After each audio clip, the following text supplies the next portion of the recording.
Assalamualaikum warahmatullahi wabarakatuh. Untuk kalian yang menemukan video ini, semoga selalu diberkahi dan dalam lindungan Allah Subhanahu wa Ta'ala. Amin ya Rabbal 'Alamin. Perkenalkan, saya Bedi di admin Baca Cerita. Channel ini hadir untuk membawa kalian lebih dekat dengan nilai-nilai Islam lewat cerita-cerita yang penuh hikmah dan pelajaran hidup. Dan jangan khawatir, kalian cukup santai saja karena saya yang akan bacakan cerita untuk kalian. Di sini kita akan bersama-sama mendengarkan kisah-kisah inspiratif yang mengajarkan kebijaksanaan, kesabaran, dan tentu saja kedekatan dengan Allah Subhanahu wa Ta'ala. Jadi, siapkan diri Anda untuk perjalanan cerita yang penuh makna ini. Duduk santai, menikmati ceritanya, dan semoga di setiap cerita yang dibawakan bisa memberikan manfaat dan ketenangan untuk hati kalian. Namun sebelum lanjut, jangan lupa untuk klik tombol subscribe dan aktifkan lonceng notifikasinya. Dukungan kalian sangat berarti untuk perkembangan channel ini agar semakin banyak yang mendapatkan manfaat dari cerita-cerita Islami yang kita bagikan. Selamat menikmati.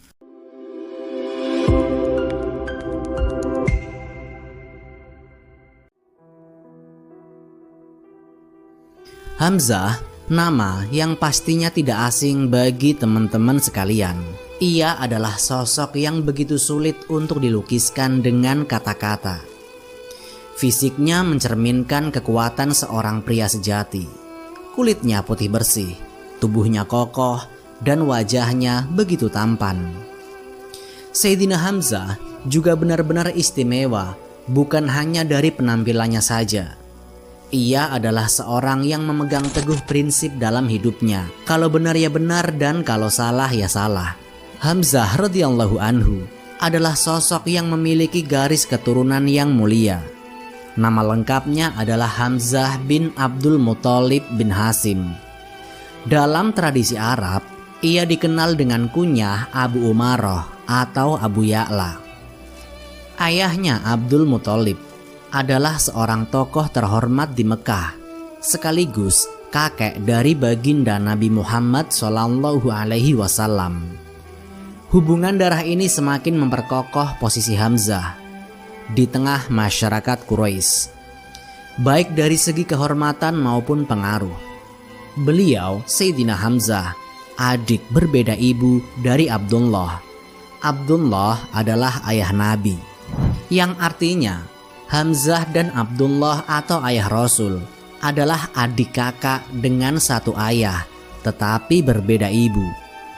Meskipun begitu, ternyata hubungan antara Hamzah dan Rasul juga terhubung dari pihak ibu.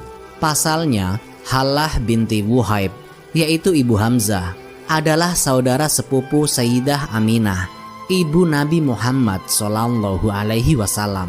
Dengan begitu, Nabi Muhammad SAW dan Hamzah memiliki hubungan yang begitu dekat sejak kecil. Terlebih, beliau berdua juga terhitung sebagai saudara sepersusuan. Dan oleh sebab itu, Sayyidina Hamzah memiliki rasa sayang dan hormat yang begitu tinggi kepada Rasul, bahkan sebelum mulai memeluk Islam. Sayyidina Hamzah bin Abdul Muthalib, teman-teman sekalian, menjalani kehidupan sehari-harinya di Mekah seperti kebanyakan orang pada kala itu. Namun, ada satu hal yang membedakannya. Sayyidina Hamzah adalah sosok yang luar biasa kuat secara fisik. Tubuhnya tinggi besar dengan kekuatan yang tidak tertandingi, membuatnya dikenal sebagai salah satu orang terkuat di Mekah. Dan tidak hanya itu, ia juga sangat ahli dalam memanah. Hobi favoritnya adalah berburu. Sayyidina Hamzah menghabiskan masa mudanya dengan petualangan di alam liar. Ia pun sering mendaki gunung, menjelajahi padang pasir, dan menyusuri lembah-lembah.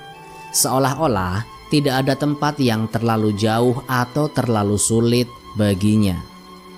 Kegemarannya ini tidak hanya membuatnya semakin tangguh, tetapi juga semakin dikenal sebagai sosok yang memiliki kekuatan fisik yang luar biasa. Namanya begitu populer tidak hanya keterampilan atau keahliannya saja, tetapi karena keberaniannya yang selalu menginspirasi orang-orang di sekitarnya.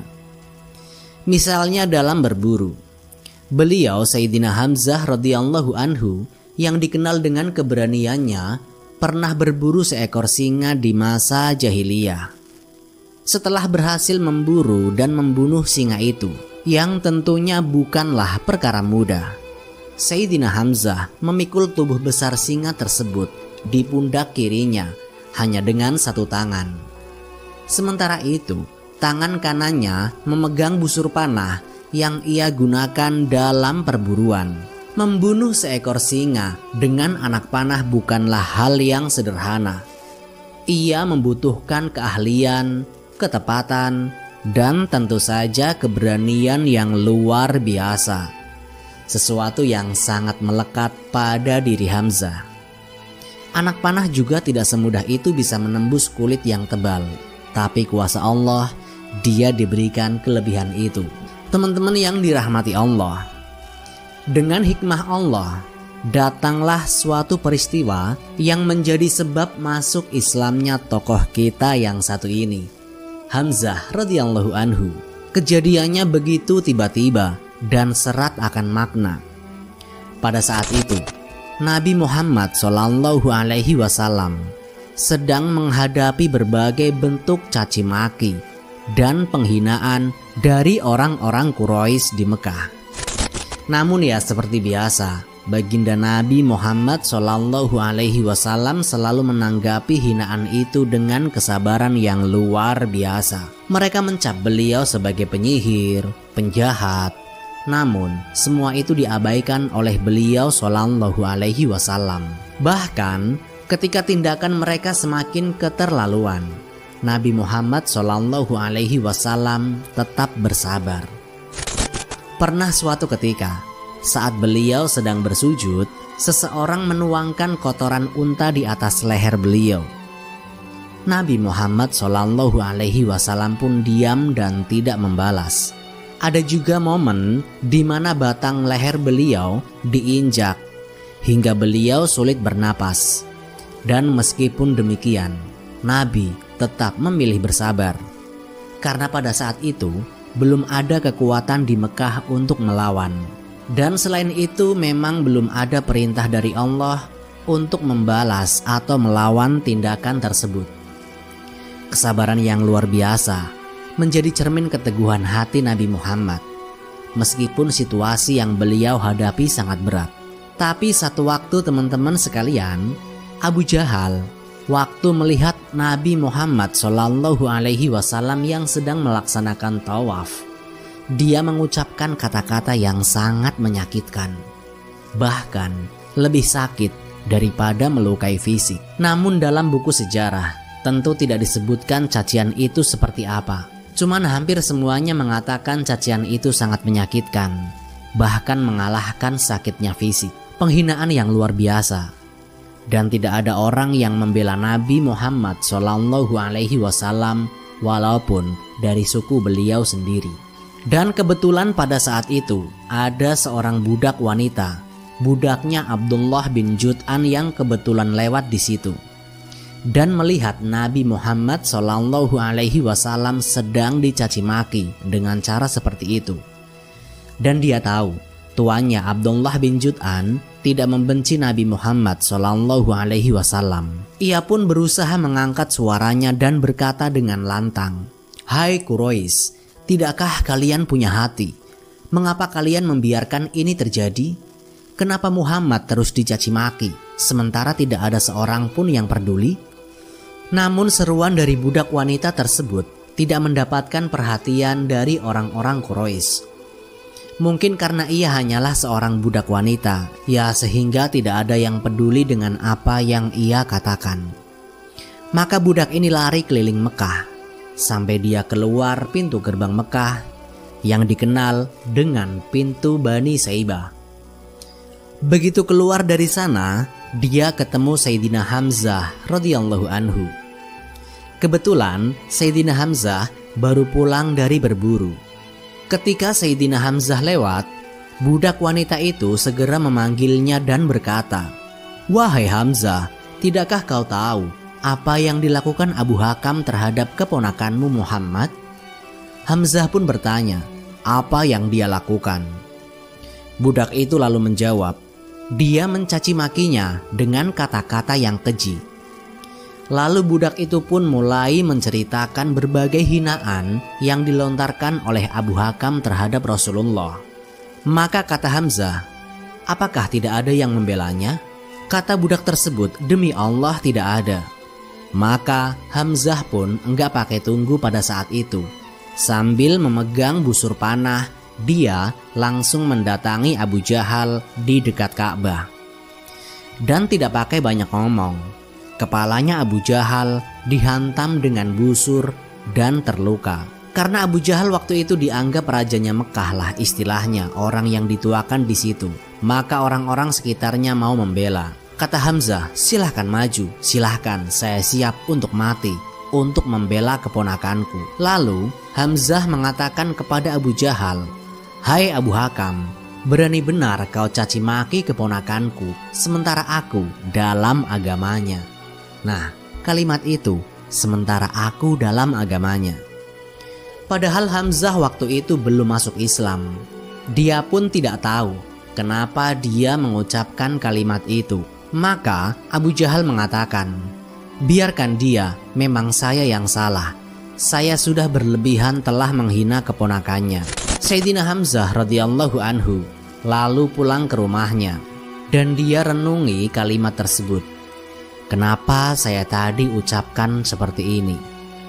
Apakah besok saya harus kembali ke Quraisy dan mengatakan bahwasanya saya bukan di agamanya Muhammad? Dan ini aib bagi orang Arab menjilat kembali ludahnya sendiri. Sudah mengucapkan lalu ditarik lagi. Itu tidak mungkin. Nah, di sini Hamzah mulai bingung pada saat itu. Lalu pada malam itu, dalam riwayat-riwayat yang sahih, dia berdoa kepada Allah. Dia mengatakan, "Ya Allah, kalau agama keponakanku Muhammad benar, tanamkanlah dalam hatiku. Dan kalau seandainya tidak benar, maka hilangkanlah, berikanlah aku solusi dengan Quraisy." Maka Hamzah pun berkata keesokan paginya pada saat ia bangun. Dia merasa dekat, ya merasa tenang dengan agama Nabi Muhammad SAW.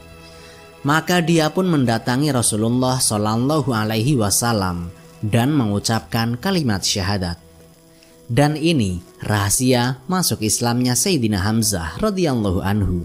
Maka orang-orang di Darul Arqam, tempat berkumpulnya Nabi Muhammad SAW dan orang-orang kaum muslimin, mereka sangat bergembira. Mereka bertakbir. Dan orang-orang Quraisy pada saat tahu Sayyidina Hamzah telah masuk Islam, mereka pun juga takut. Karena Sayyidina Hamzah sendiri bisa melawan banyak orang Quraisy. Dan selalu saja kalau ada orang muslim lagi menuju ke Darul Arqam, maka Sayyidina Hamzah berada di pinggir jalan dengan kudanya, mendampingi sampai kaum muslimin masuk ke Darul Arqam. Yang jelas, Nabi Muhammad SAW merasa tertolongkan dengan Sayyidina Hamzah.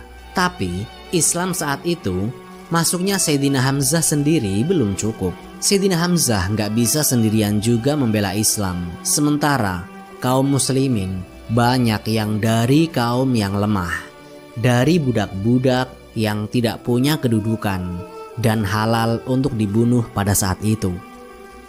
Kalau ada yang membunuh muslim tidak dihukum, siapa saja mau bunuh silahkan. Jadi betul-betul tidak ada kedudukan. Sampai nanti Sayyidina Umar bin Khattab masuk Islam, barulah mereka berdua menguatkan posisi muslim.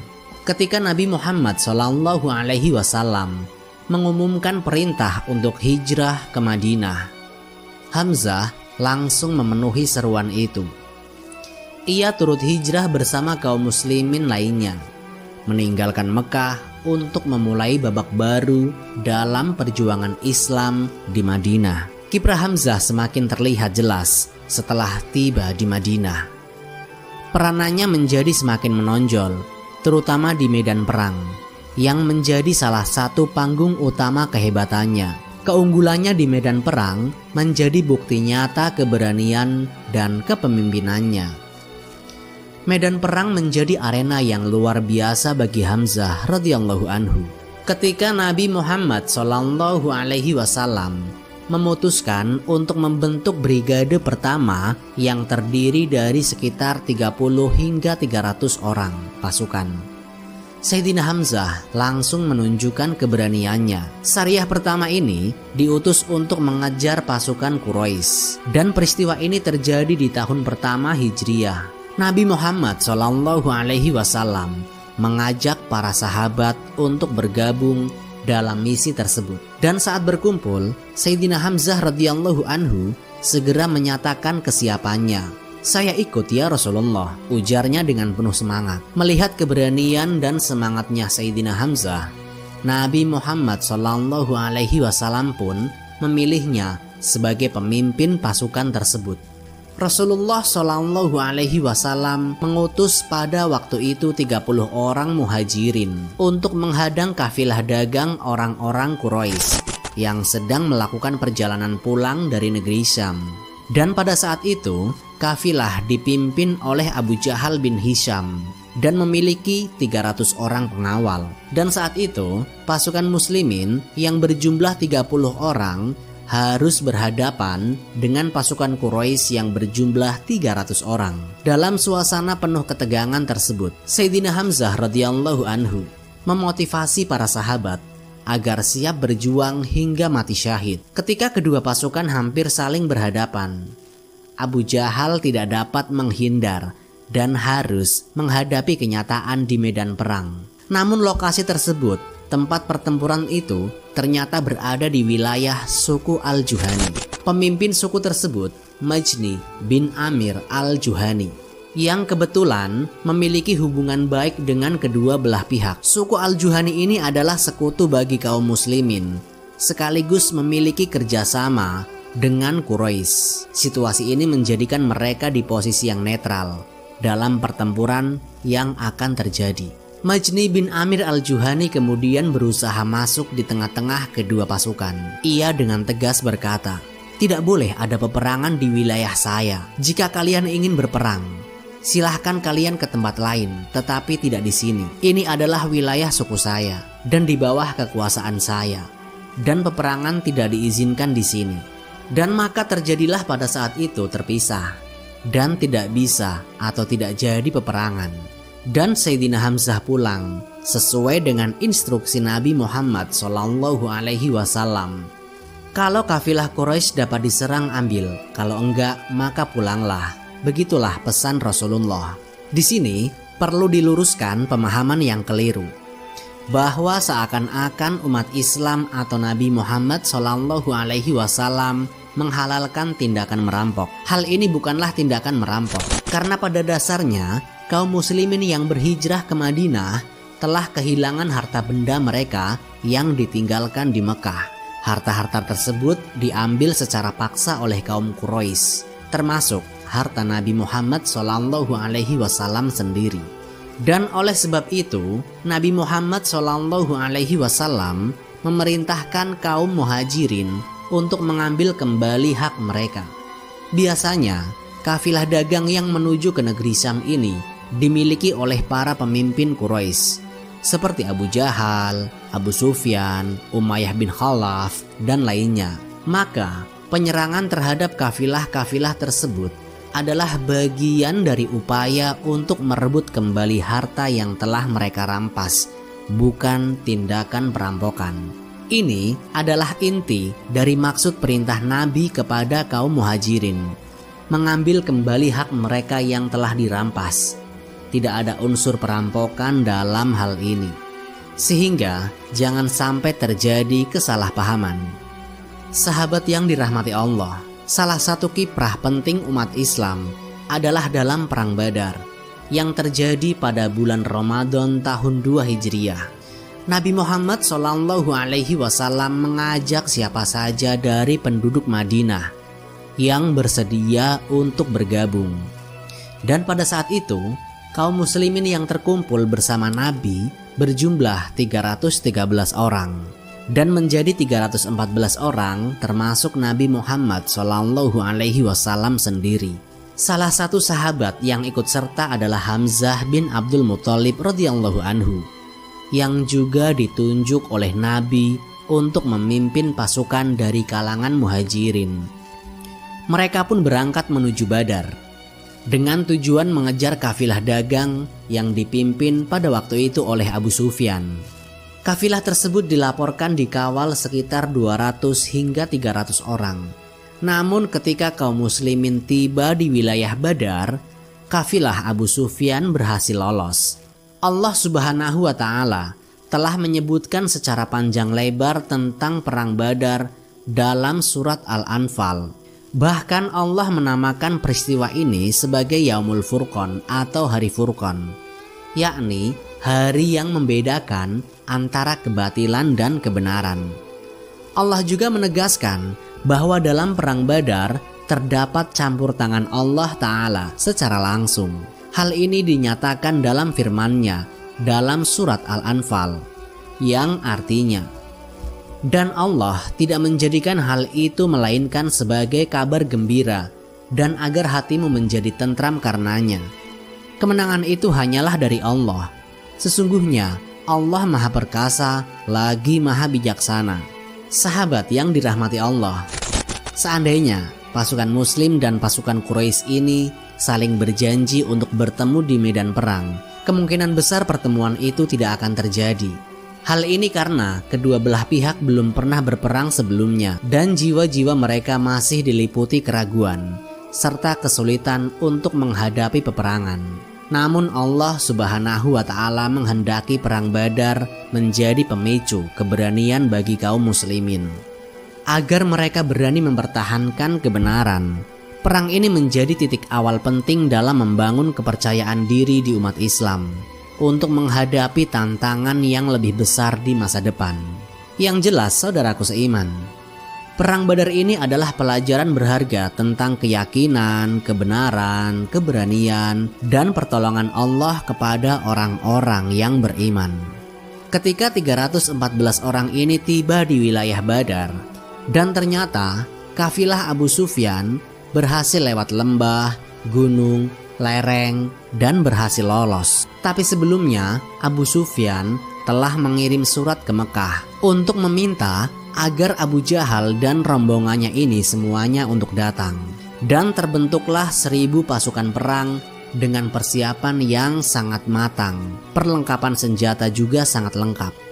Nah, di sini terdapat perbedaan, di mana kaum Quraisy memang berangkat dari Mekah untuk memerangi kaum muslimin. Sedangkan kaum muslimin berangkat dari Madinah hanya untuk menyerang kafilah. Cuma tanpa disangka mereka keluar. Bahkan banyak di antara sahabat tidak pakai baju besi sama sekali. Di antara mereka tidak sama sekali memakai penutup kepala kecuali imamahnya saja. Tidak ada besi yang dipakai. Karena niat awal cuma menyerang kafilah, apalagi bersama Nabi Muhammad SAW. Dan pada saat itu, pasukan muslimin dan pasukan Quraisy hanya dipisahkan oleh sebuah gunung. Gunung yang lebih dekat ke arah Madinah disebut Utwatid Dunya, sedangkan gunung yang berada di seberang lebih jauh dari Madinah disebut Utwatil Quswa. Begitulah kurang lebih situasi medan perang pada waktu itu, yang menjadi bagian penting dari perang Badar. Muslimin sudah tiba di Utwatid Dunya dan musyrikin tiba di Utwatil Quswa. Allah Subhanahu wa Ta'ala berfirman dalam Quran surat Al-Anfal menggambarkan situasi pada saat itu. Ingatlah ketika kalian kaum muslimin berada di sisi gunung yang lebih dekat dengan Madinah, sedangkan orang-orang musyrik Mekah berada di sisi yang lebih jauh.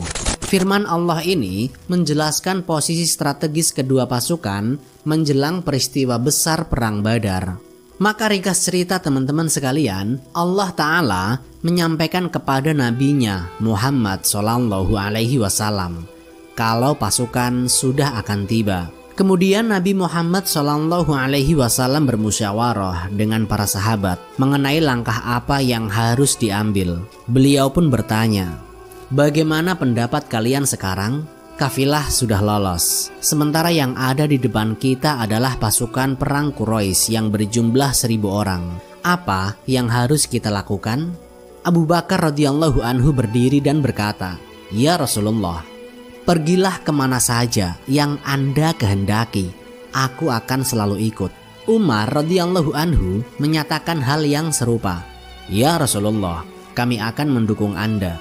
Kemudian Miqdad bin Amr radhiyallahu anhu berkata dengan penuh semangat, "Ya Rasulullah, kami akan bersama Anda kemanapun, apapun yang Anda perintahkan."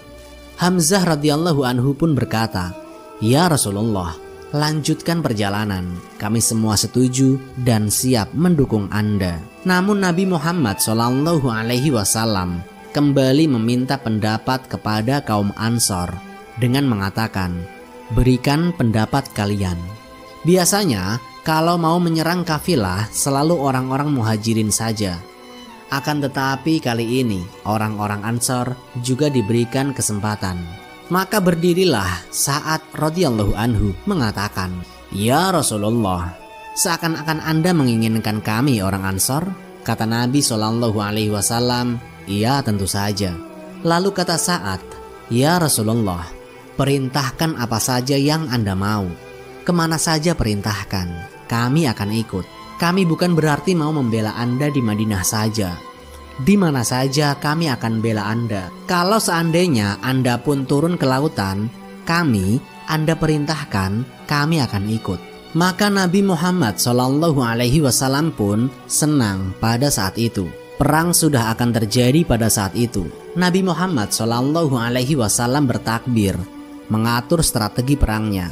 Rasulullah mengatur strategi yang berbeda. Kata Nabi SAW, "Jangan mulai menyerang, semuanya duduk di bawah.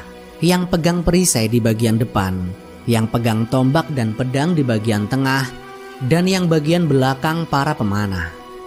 Dibagilah strategi yang oleh Nabi Muhammad SAW sampaikan.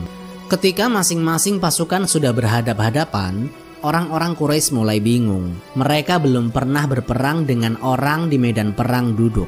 Biasanya orang berhadapan dihantam, pukul, kemudian mereka mundur. Seperti itulah umumnya perang. Sebelum berperang, ternyata ada suku dari Quraisy. Orang ini, teman-teman sekalian, orang yang pertama mati dan pertama dinilai sebagai penghuni neraka. Ya, orang ini namanya adalah Al-Aswad bin Abdul Asad Al-Maksumi. Al-Aswad bin Abdul Asad ini, waktu pasukan sudah mulai bergerak, tiba-tiba dia maju ke depan dan dihunuskan pedangnya sambil menentang kaum muslimin. Dan dia bersumpah atas nama Lata dan Uzza, "Saya akan minum dari sumur orang-orang itu." Nah, maksud dari perkataan itu, di belakang kaum muslimin ada sebuah sumur, sedangkan di pasukan Quraisy tidak ada. Dengan sombongnya dia mengatakan, "Siapa yang akan menantang saya?" Tanpa banyak bicara, Sayyidina Hamzah pun keluar. Sayyidina Hamzah tahu orang ini di Mekah. Walaupun Al-Aswad ini terkenal orang yang mahir menggunakan pedang, dan Sayyidina Hamzah terkenal mahir menggunakan panah. Akan tetapi, Hamzah tidak terlalu lemah dalam masalah pedang, tapi dia bisa. Maka Sayyidina Hamzah pada saat itu menunjukkan kemahirannya dalam memainkan pedang. Maka Hamzah pun maju dan dalam hitungan beberapa waktu saja sudah dikalahkan Al-Aswad ini. Orang-orang Quraisy pun kaget, bingung. Hamzah kan terkenal cuma mahir menggunakan panah. Nah, sekarang kok mahir menggunakan pedang, luar biasa. Al-Aswad yang terkenal dengan pedangnya justru malah kalah dengan Sayyidina Hamzah. Dan akhirnya Sayyidina Hamzah menebas kedua betisnya Al-Aswad ini. Maka terputuslah betisnya dan Sayyidina Hamzah membiarkan. Al-Aswad ini berkata, "Bunuhlah saya." Kata Hamzah, "Tidak, dibiarin Al-Aswad ini." Rupanya Sayyidina Hamzah memberi peluang untuk Al-Aswad ini memenuhi sumpahnya.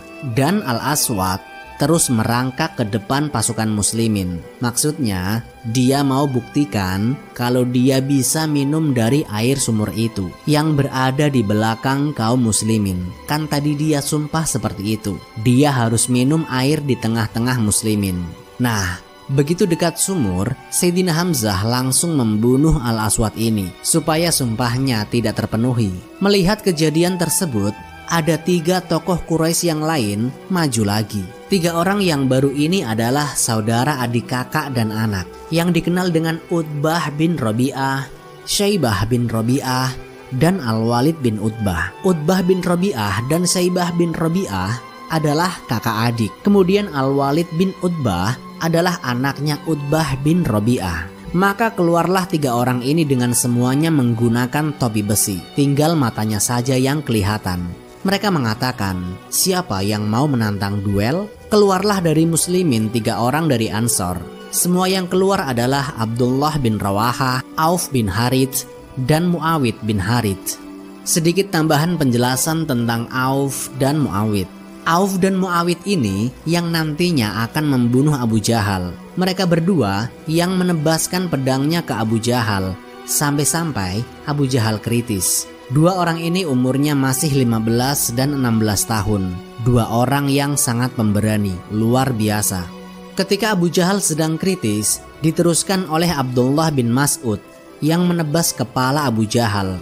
Setelah Abu Jahal menyombongkan diri dalam situasi kritis tersebut, berita kematian Abu Jahal membuat semangat pasukan Islam membara dan pasukan Quraisy luluh.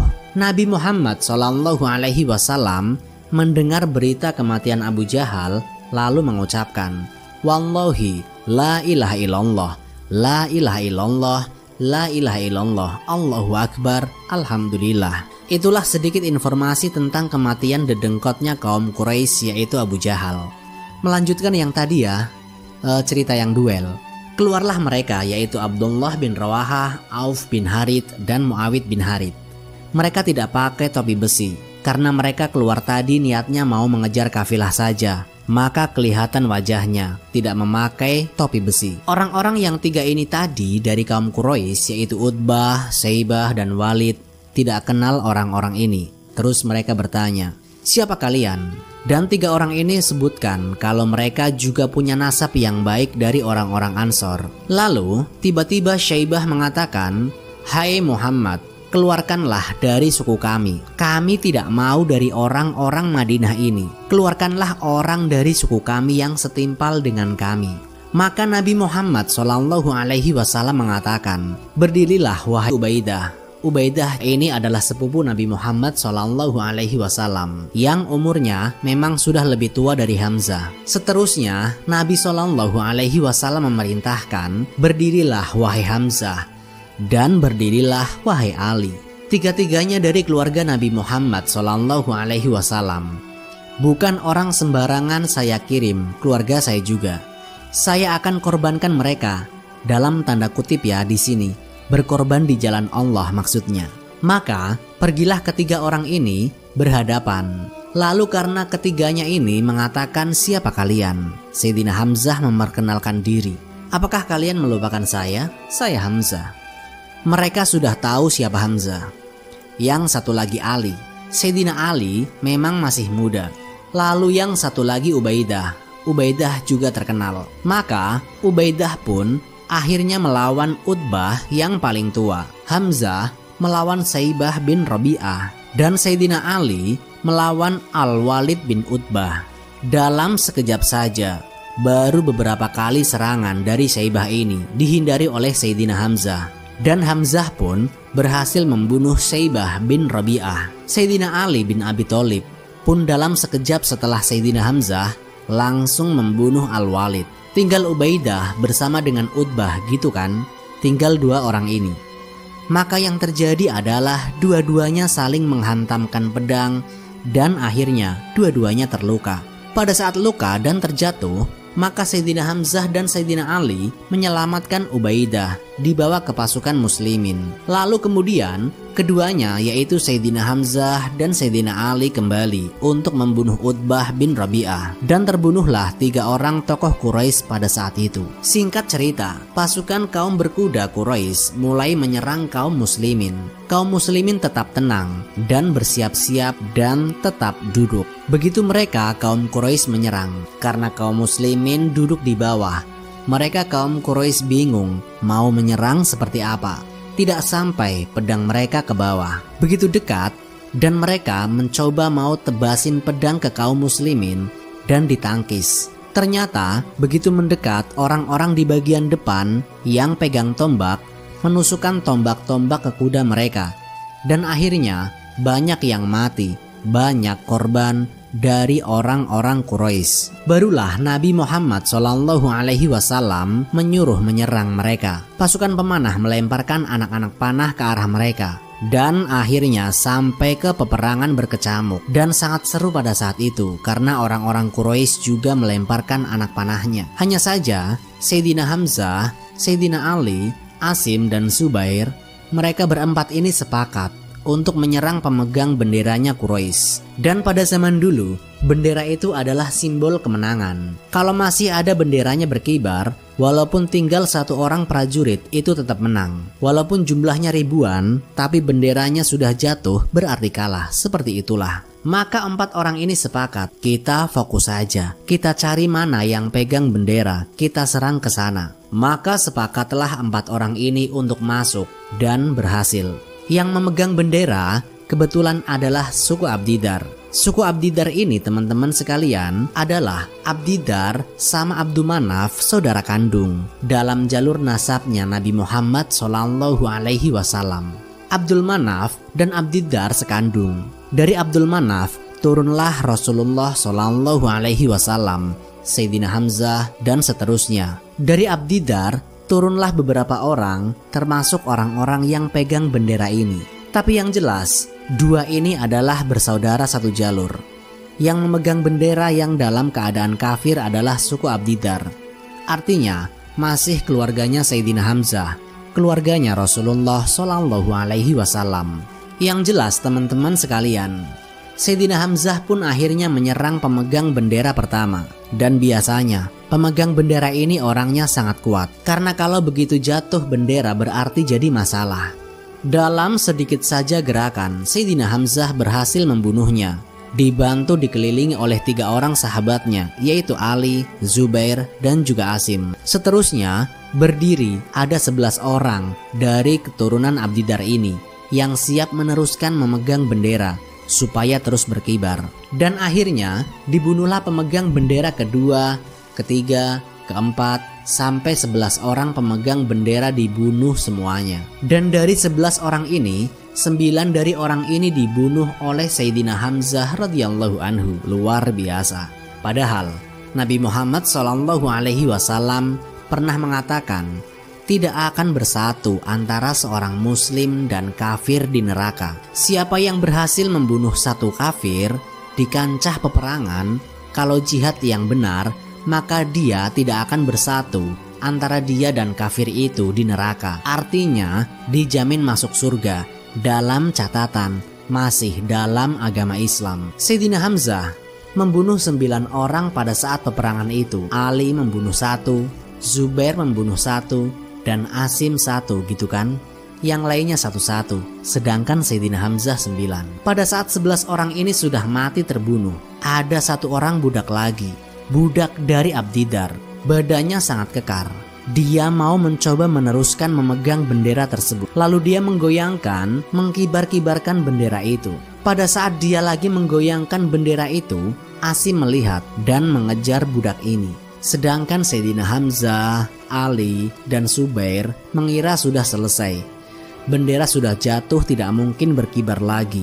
Pas mereka bertiga mau balik ke pasukannya, ternyata budak ini berdiri dan mengibarkan benderanya. Asimlah yang mendekati. Namun ada 1 perempuan dari saudaranya 11 orang yang mati. Melihat ternyata 11 orang saudaranya mati semua di dekat bendera. Dan waktu itu Asim mau membunuh budak yang terakhir yang memegang bendera yang ke-12. Dan perempuan ini berpikir Asimlah yang telah membunuh 11 orang saudaranya. Maka dia pun berteriak dengan mengatakan, "Hai Quraisy, siapa saja yang bisa mendatangkan kepada saya kepala Asim, maka saya akan bersihkan otaknya. Batok kepalanya akan saya isi dengan emas. Dan sejumlah itu pula akan saya berikan kepada kalian yang bisa mendatangkan kepala Asim kepada saya. Saya akan minum khamar di batok kepalanya." Perempuan itu berkata seperti itu kepada kaum Quraisy sebagai sayembara. Akhirnya orang-orang Quraisy banyak yang mendekati bendera mereka pada saat itu. Dan pada saat itu orang-orang Quraisy banyak mengejar Asim. Dan Asim sempat mundur. Sampai akhirnya orang-orang Quraisy terkalahkan pada saat itu. Karena budak ini, si pemegang bendera, berhasil dibunuh lagi oleh Sayyidina Hamzah. Jadi Sayyidina Hamzah memanuver dari belakang pasukan dan membunuh budak ini sehingga bendera jatuh. Dan waktu itu sudah tidak ada lagi orang yang berani memegang bendera. Karena di situ ada 12 mayat orang yang memang ditugaskan kaum Quraisy untuk memegang bendera. Maka kocar-kacirlah pasukan ini. Jadi kita bisa katakan teman-teman sekalian, kemenangan di Badar ini disebabkan oleh Allah Subhanahu wa Ta'ala dan kiprah Sayyidina Hamzah yang sangat luar biasa. Karena Hamzah membunuh 10 orang dalam peperangan. Dan akhirnya gara-gara itu lemahlah pasukan Quraisy, terkalahkan mereka. Pada saat itu teman-teman sekalian, menanglah kaum muslimin dan dikatakan dengan hari Furqan. Dan Nabi Muhammad SAW bersabda, "Allah telah memberitahukan kepadaku bahwasanya penghuni Badar yang hadir di Badar, Allah sudah maafkan kesalahan kalian, dan Hamzah adalah salah satunya."